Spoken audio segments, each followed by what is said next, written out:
Fairness, a concept that our society treasures, something that we as law enforcement officers value. Americans plan and prepare for their retirement years by investing into retirement benefits. But for millions of public employees, policemen, firemen, teachers, and others, that planning means that if you've paid into both the public pension system and have met your necessary quotas to qualify for Social Security, you will be penalized. Although you paid for these benefits, the Social Security rules could result in a reduction of your Social Security benefits. The Windfall Elimination Provision, known as WEP, and the Government Pension Offset, known as GPO, in the current Social Security law cuts or eliminates the earned benefits for more than 2 million retirees.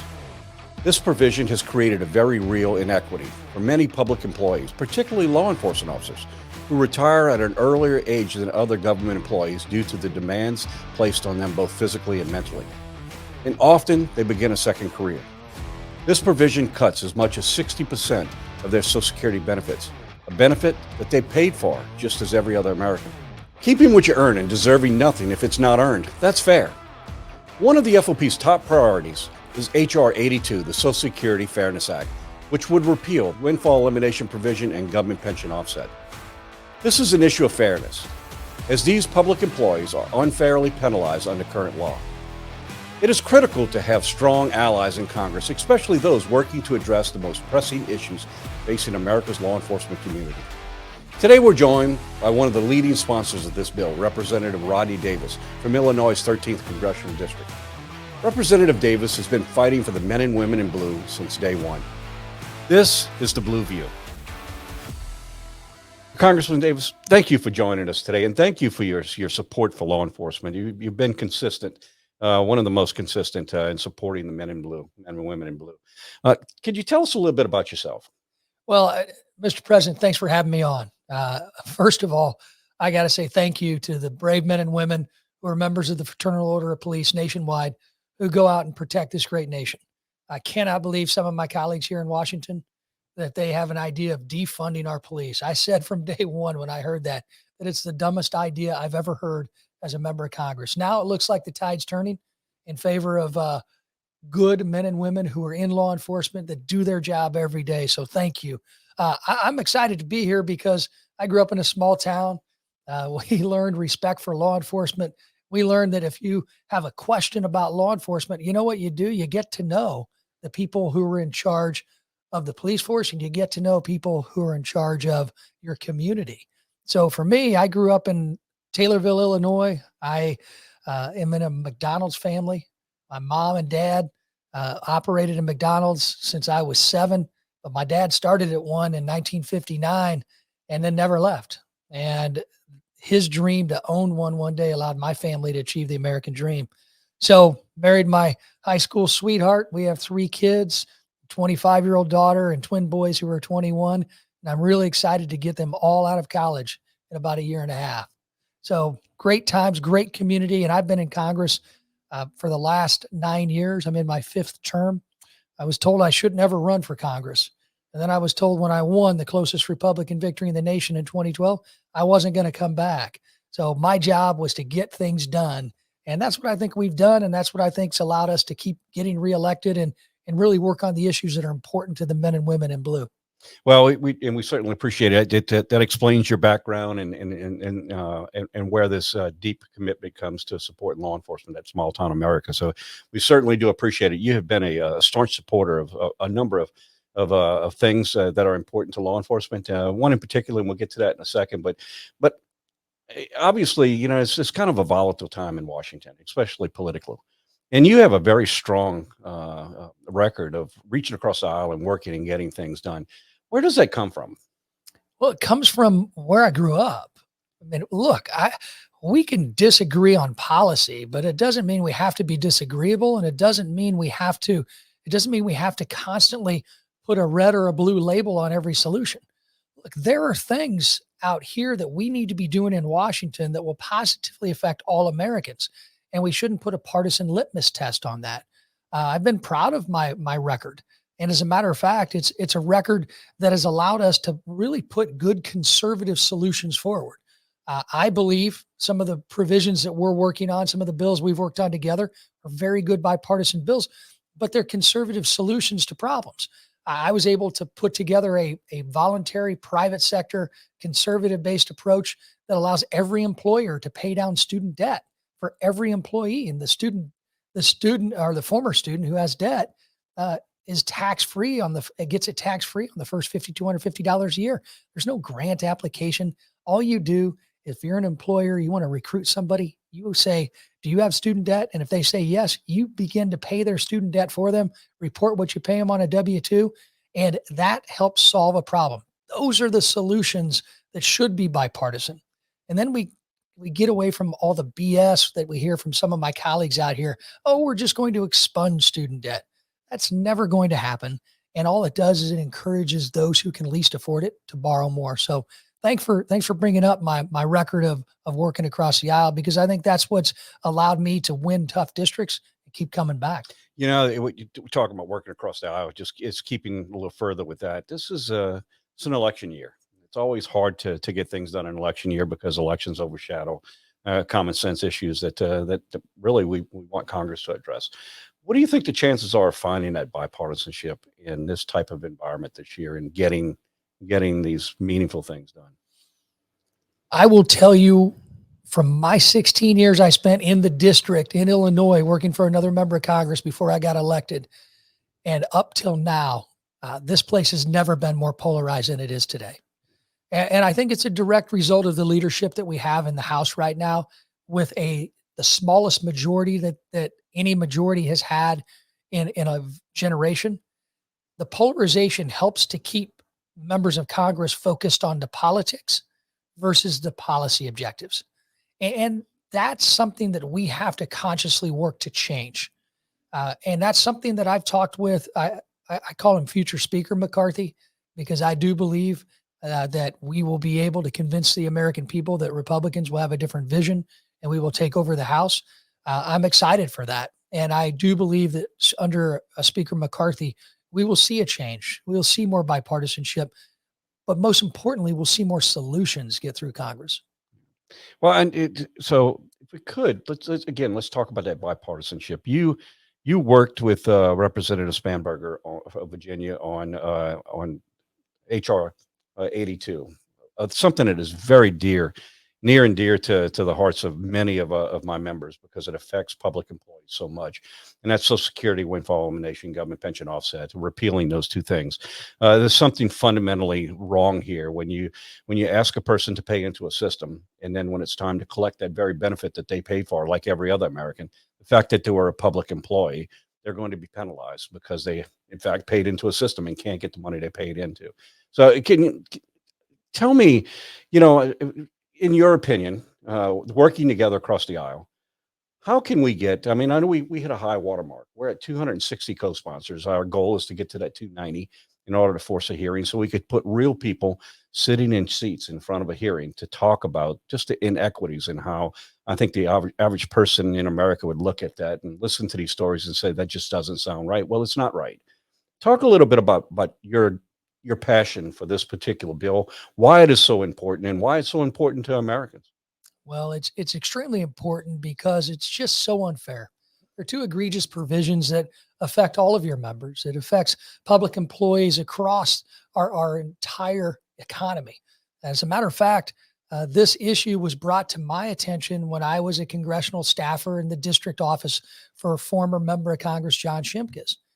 And it was brought to my attention by my former teachers. And they would talk to me about what these provisions mean when their spouse, they themselves go out and work in a different type of job that is covered under Social Security, and how unfair it was if one of those spouses passed away and he or she would be penalized. So I promised my former teachers that I would do something about in Washington. Now, years ago, if we would have sat here, Mr. President, and said, well, we got 260 co-sponsors, it wouldn't have meant much other than, yeah, everybody's supporting this. But keep in mind, this fix has been needed since the 80s. Yeah. And we have had majorities in the House and the Senate of Republicans and Democrats in the White House. And what has not happened? This has not been fixed. Yes. So it's a bipartisan failure. doesn't have even a trouble trying to get a hearing on it. And It just has been. there's enough co-sponsors to suggest it would easily pass if it just came to a vote, but it seems to be stuck in this place for since 1983. Right. We recognize this problem exists, and there are a couple of million uh, people who are affected by this inequity. It's I was explaining it to someone the other day and trying to put it in simple terms. It's like going to the grocery store and buying a loaf of bread. You're paying full price for that loaf of bread, but when they find out that you are a public employee, they open it up and they take as much as 60% of it away. There's something just doesn't seem right about that whole measure about it being there. And Representative Spanberger sent a letter to Speaker Pelosi and McCarthy, um, asking for this to move forward for a hearing. Have you gotten any response? We have not, and that's what I was getting at. It's been a bipartisan lack of pushing this issue forward to make that solution. I love the way you described this because it's exactly the case. You've paid into Social Security in many cases as a spouse or in a second career outside of public service, and you're penalized. And this passed back in the 80s under the guise of saving Social Security. Well, saving Social Security on the backs of our men and women in blue is not a solution that when I was 13, if I'd have known it was happening, I probably would have said something. But now, just like I didn't get a chance to ask about tax reform in 1986, the last time that Congress passed major tax reform. Well, I'm in Congress now. I fixed it. I changed it. We passed major tax reform. Right now, we are in a better position than we've ever been because we have a new rule that can go beyond our leadership on both sides of the aisle. And that is if we get to 290 co-sponsors, 290, we're only 30 away because of what Josh Gottheimer and Tom Reed did in negotiating a rules package just a few years ago. It forces Speaker Pelosi to put this on the floor. And then we're going to see who supports it and who doesn't. But we really need the help of the FOP to get those extra 30 to co-sponsor this bill so we can force this vote. Well, we're working it. We're working it as hard as we can, and certainly our members are very much engaged. I was telling you earlier before we started this that the world could be on fire, and I will still get uh, 10 emails from our members wondering when we're going to fix Social Security windfall elimination. It is such an important topic for so many of our members, and the whole concept of getting what you earned, it shouldn't be foreign to anyone. You're asking it, not asking. You're requiring public employees to pay into a system that they know that the system is rigged against them. So there's something very, very unfair about that. So I applaud you. I appreciate all that you can do to work across that aisle. We are going to work with you and your members to identify if their member of Congress is not a co-sponsor of this bill yet. And it would be great if local police officers would sit down with that member of Congress and give them the firsthand explanation as to why these provisions need to be changed. And then if that member of Congress has a question, have he or she call me, call Abigail Spanberger. We'll sit down and explain to them how important it is to change these egregious provisions. Well, again, thank you for leading the charge on this. I worked with Representative Graves as well. He's actually I live in his district and appreciate all of the work that you're doing trying to push this issue. It is very, very important to our members. And even during COVID, when all of the packages were coming out and trying to stimulate, trying to help those, we argued that why don't you just give some of our most vulnerable populations, our retirees, just give them their own money. Let's fix it when all of these things were passing through Congress. Thought that might have been a great opportunity to fix this inequity right there. Yet still here we are talking about something that there's very few people will tell you that they don't recognize it as a problem. We just can't seem to find a fix with it. So I appreciate you leading that charge.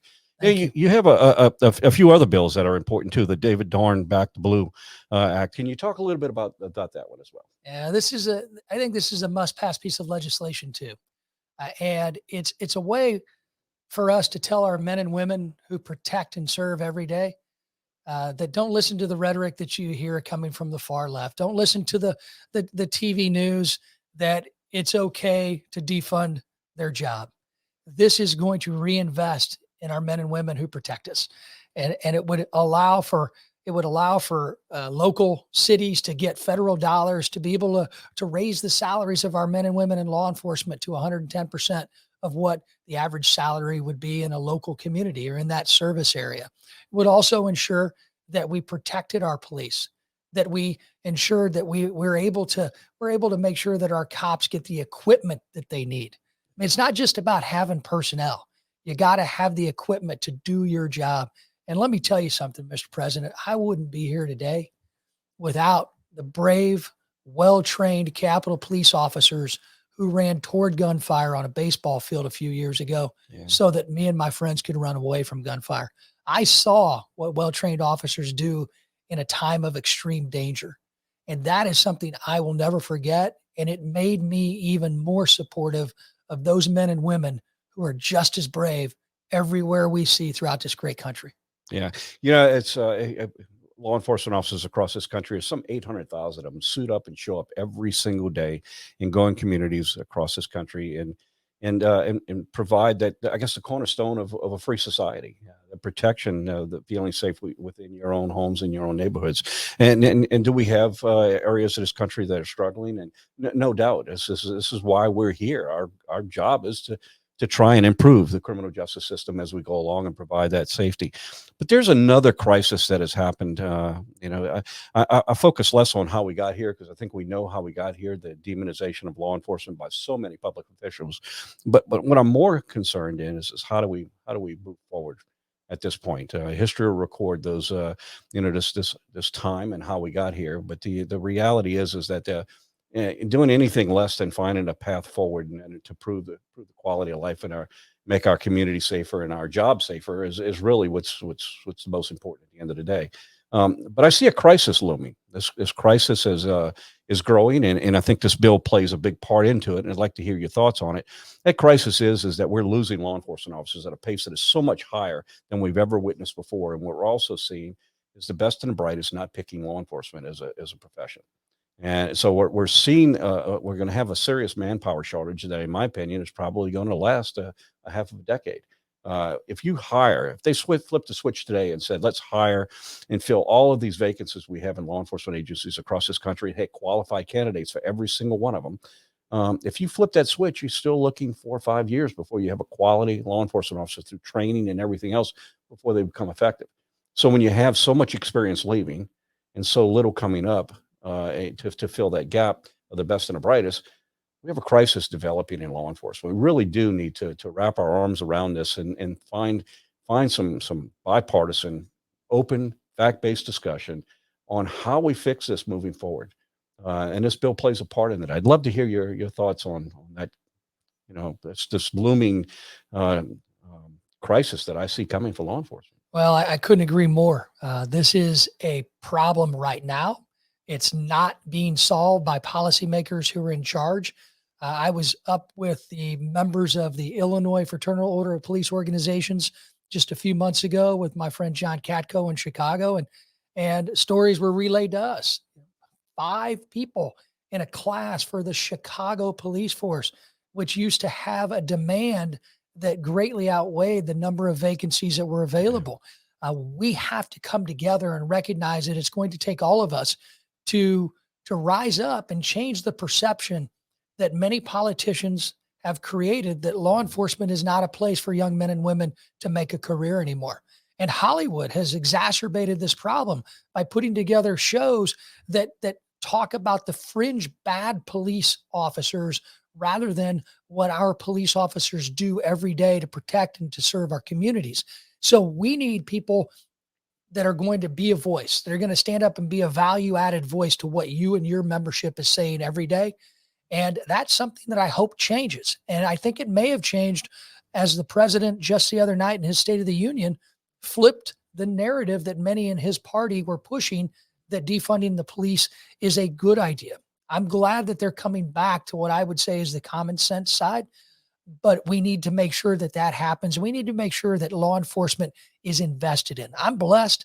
I've got the Macon County, Illinois law enforcement training facility that's been funded personally by one of my constituents, Howard Buffett, in my district, where men and women from local law enforcement get great training every day to go back out into our communities. They learn that it's not just okay and a good job to be a law enforcement officer, that it's a privilege. And that's what it takes. Yeah, we look across the country. There are clearly some cities that are struggling both with increasing crime rates. And then you look at cities the same size across this country that are excelling. And really, at the end of the day, if you compare the two, what you have is you have a approach where everyone is engaged on all levels in order to be able to improve the quality of life within their communities. And a lot of these policies, rug prosecutors that fail to prosecute, all of this is adding into a very volatile time. And here we are, 18 months into this, and we see the results of it. We see that crime is rising in a lot of areas.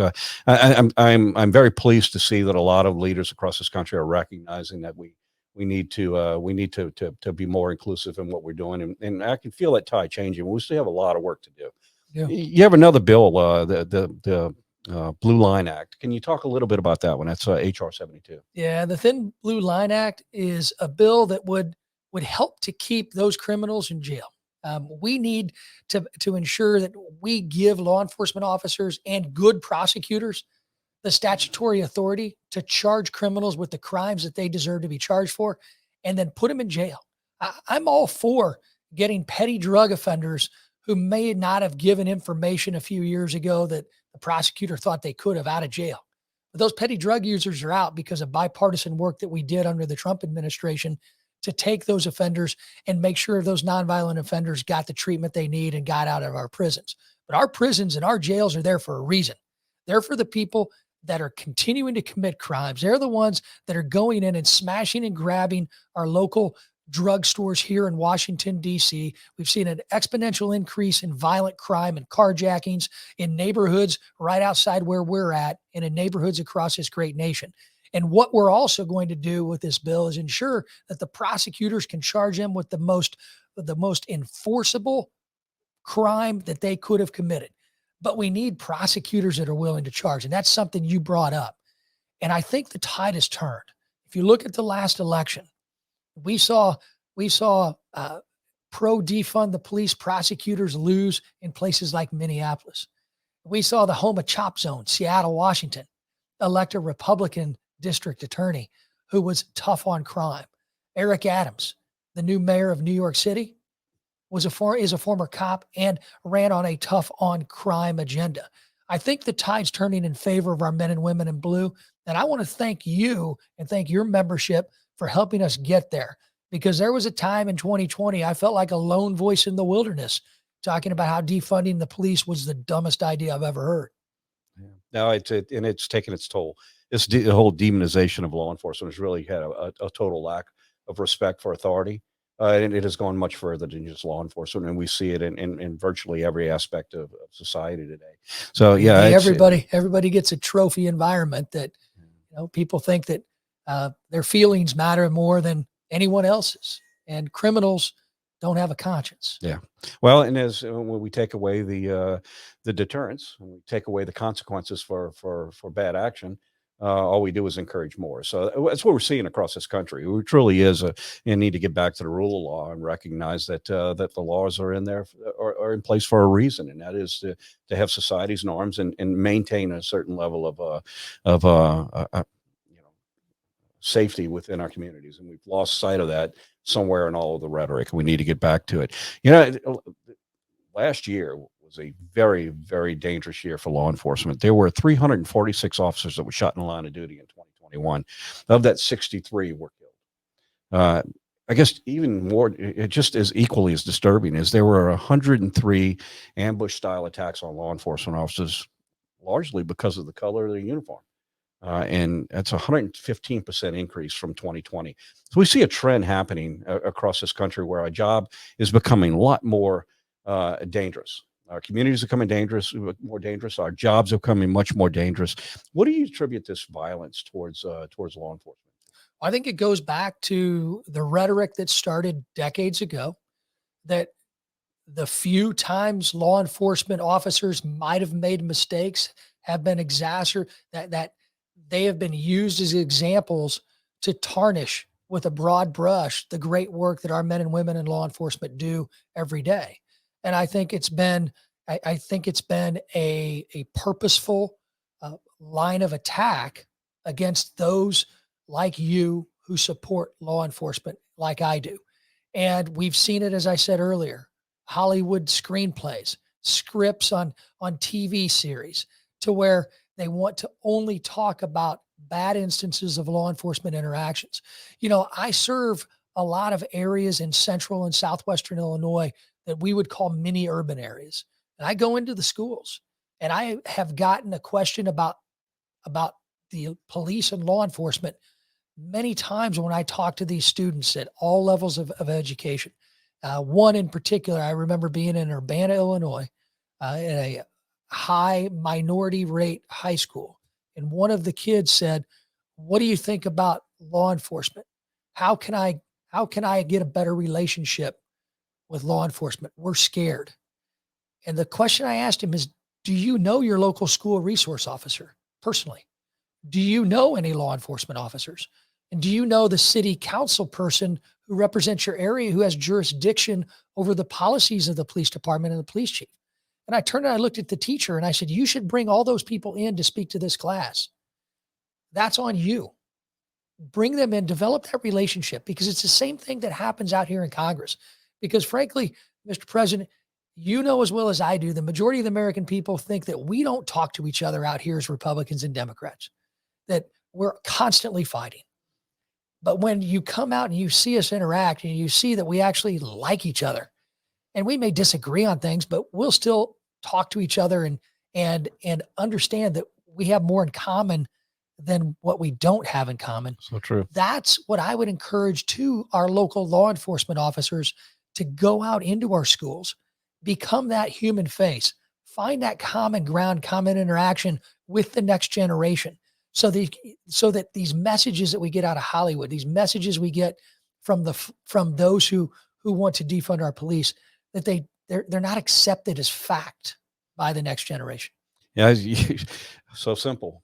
Just simply having a conversation. It is. Talking, having a fact-based conversation with a common goal towards it. It's fine that we have different opinions. It's what makes our country strong. We're able to work through these things and come up with compromise. We've lost compromise along the way.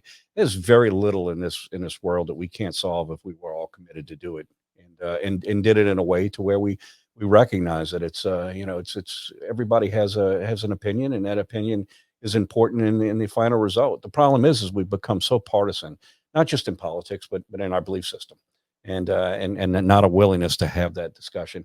I've always said that there's not a whole lot we can't fix if we just committed ourselves to do it. You bring up a great point, and it all starts. It's all about those relationships. It doesn't matter really what we do, what profession we're in. At the end of the day, I think in every bit of society, every portion of society, it really comes down to those relationships we built around them. And if we just, if we, you talk about the invitation of bringing police into schools and talk to the students and all, it really is. If we're going to get past this, it's going to be because we get past all of this, the rhetoric, and actually start building those relationships again. If you look at communities across this country where law enforcement is engaged with the public, and everyone of all aspects of the of government is all working in concert with each other, you'll find communities that thrive. We really need to get back to that. Start building those relationships, having those open discussions, find ways to improve the criminal justice system, because the very powers that we have in criminal justice and as law enforcement officers is directly related to that trust. So we need to stop tearing down, stop putting up walls, and we need to start tearing them down and moving forward. Congressman, thank you. Thank you for being such a staunch supporter of the men and women who suit up and show up every day. I'll give you the final word. Well, I think you really hit the nail on the head of what we need to do locally to really change what's happening in our country. The polarization has had a very detrimental effect on our men and women in blue, more so than any other part of our economy and any other part of our communities. But it's going to have to start to change at the local level, because that's going to help bubble up that change that's necessary to happen at all levels of government, and even here in Washington, D.C. Continue doing what you're doing. That's my message to your members. Do what you do to protect our communities. You don't get enough thanks publicly, but we're changing that because we're working together to show that it's not about being a Republican or a Democrat. It's about solving problems and protecting our communities.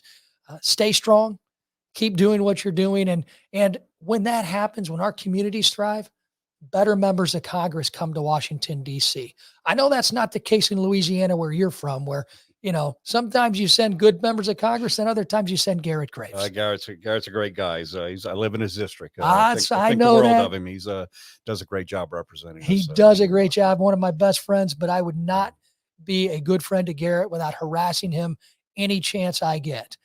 But it's people like Garrett.